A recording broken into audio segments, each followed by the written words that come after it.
በሙስሊሞች ታሪክ ላይ ለየት ያለ ቦታ ስላለው ስለ አሹራ ነው ዛሬ የምናወራው።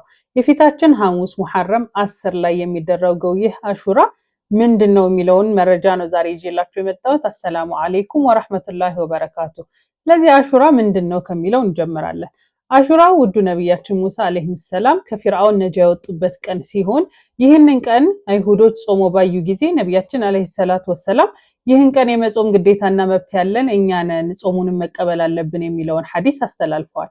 የእሳቸውንም ፈለግ በመከተል ነው ይህንን ጾም የምናደርገው። አሹራ የሚካሄደው ወይም የሚጾመው በሙሐረም 10 ሲሆን ነቢያችን መሐመድ አለይሂ ሰላቱ ወሰላም ደግሞ ያንን ቀን ጾመው ነበረ።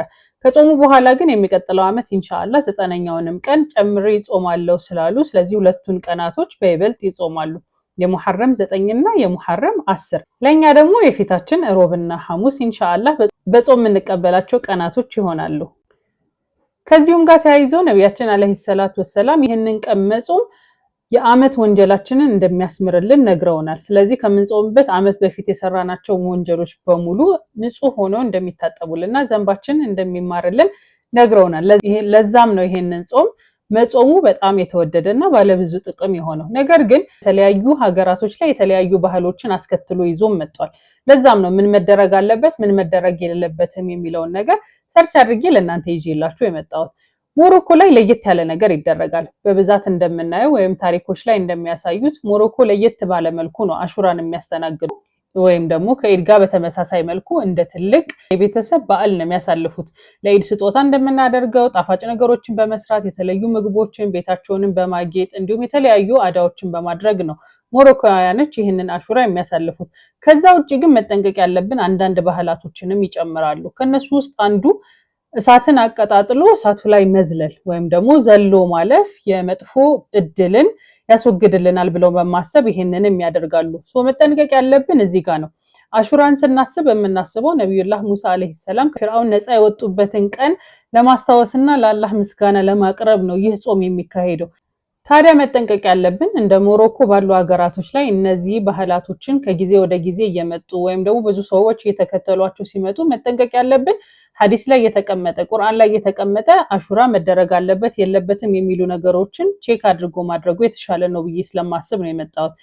በተቃራኒው ደግሞ ከኢድና ከነዚህ አይነት ሴሌብሬሽኖች በተለየ ደግሞ በኢራን በኢራቅና የተለያዩ የሺዓ መዝሀብ ተከታዮች ባሉበት አካባቢ ደግሞ የሐዘን ቀን ሆኖም ይውላል።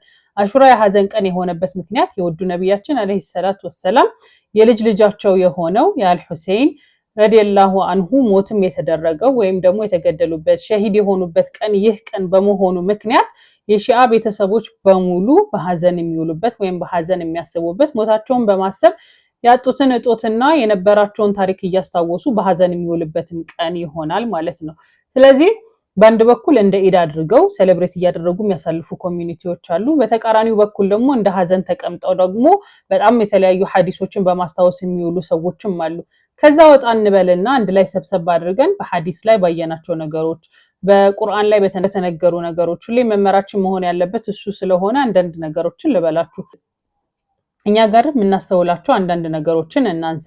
ብዙ ጊዜ ከአሹራ ቀን ጋር በመያያዝ መደረግ ያለባቸው ብለው የሚያስቧቸው አዳዎች አሉ። ከነሱም ውስጥ አንዱ ምንድነው ኩልን መኳል፣ ሂናዎችን ማድረግ ወይም ደግሞ የተለያዩ የሂና አይነቶችን በፀጉርም በእጅም ላይ እንዲሁም የተለያዩ ነገሮችን ማድረግ፣ ሻወር መውሰድ ወይም ደግሞ እንደ ሱና ተደርጎ በሌሎች ቀናቶች ላይ እንደ ጁምዓ ላይ የሚደረጉ ሻወሮችን ደግሞ በአሹራ ቀን ማድረግ እንዲሁም የተለያዩ ነገሮችን ሰዎች ያደርጋሉ። ከዛ ይልቅ ግን አሹራ እንደ ምስጋና ቀን ነው ማለፍ ያለበትና ይደረጋሉ ተብሎ በሐዲስ የተነገረላቸው ብቸኛ ነገሮች ምንድናቸው? የመጀመሪያው ጾም ነው። እንዳልኳችሁ 10ኛው ቀን ይጾማል። ከዛ በፊት ያለውን 9ኛ ቀንም አከታትሎ መጾም በጣም የተወደደ ነው። ከዛ ውጪ መደረግ ያለባቸው ነገሮች በዋነኝነት ምስጋና ነው። አላህ Subhanahu Wa Ta'ala ሙሳ አለይሂ ሰላምን ስላዳናቸው የዚህን ቀን ትሩፋት በማድነቅና በማመስገን እናሳልፈዋለን። ከዛ ውጪ አስካሮችን በማድረግ ዱዓዎችን በማድረግ እንዲሁም ዋናው አጅራችን የታሰበው ይሄንን ጾምና ስናስብ ከዓመት በፊት ያደረግናቸው ወንጀሎች እንዲማሩልን ስለሆነ ይሄንን ነገር ሳንረሳ በዱዓ በአስካር በሹክር ወይም ደግሞ አላህ Subhanahu Wa Ta'ala ለዚህ ቀን ስላደረሰን በማመስገን ማሰለፉ የተሻለ ነው።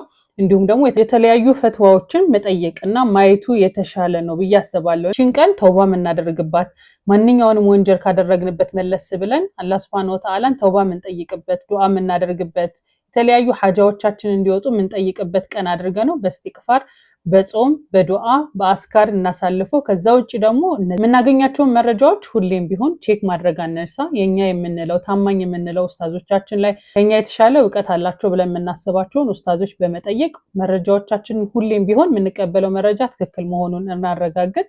ወላሁ አለም። መረጃው ከተመቻችሁ ሰብስክራይብ አድርጉ። እንዲሁም ደግሞ ሌሎች አስተያየቶች፣ ቅሬታዎች፣ የተሳሳትኳቸው ነገሮችም ካሉ ኮሜንት ላይ አስቀምጡልኝና እንማማራለን ኢንሻአላህ። ስለዚህ ኢንሻአላህ የሙሐረም 9 እና 10 ወይም ደግሞ በእኛ ሮብና ሐሙስ ያሉትን ቀናቶች በጾም በአስካር በተለያዩ ሐጃዎች እንጠቀምባቸው። ሐጃችን የሚወጣበትና ዘንባችን ሁሉ የሚታጠብበት ቀን እንዲሆን ለሁላችንም ምኞቴ ነው። ወሰላሙ አለይኩም ወራህመቱላሂ ወበረካቱ።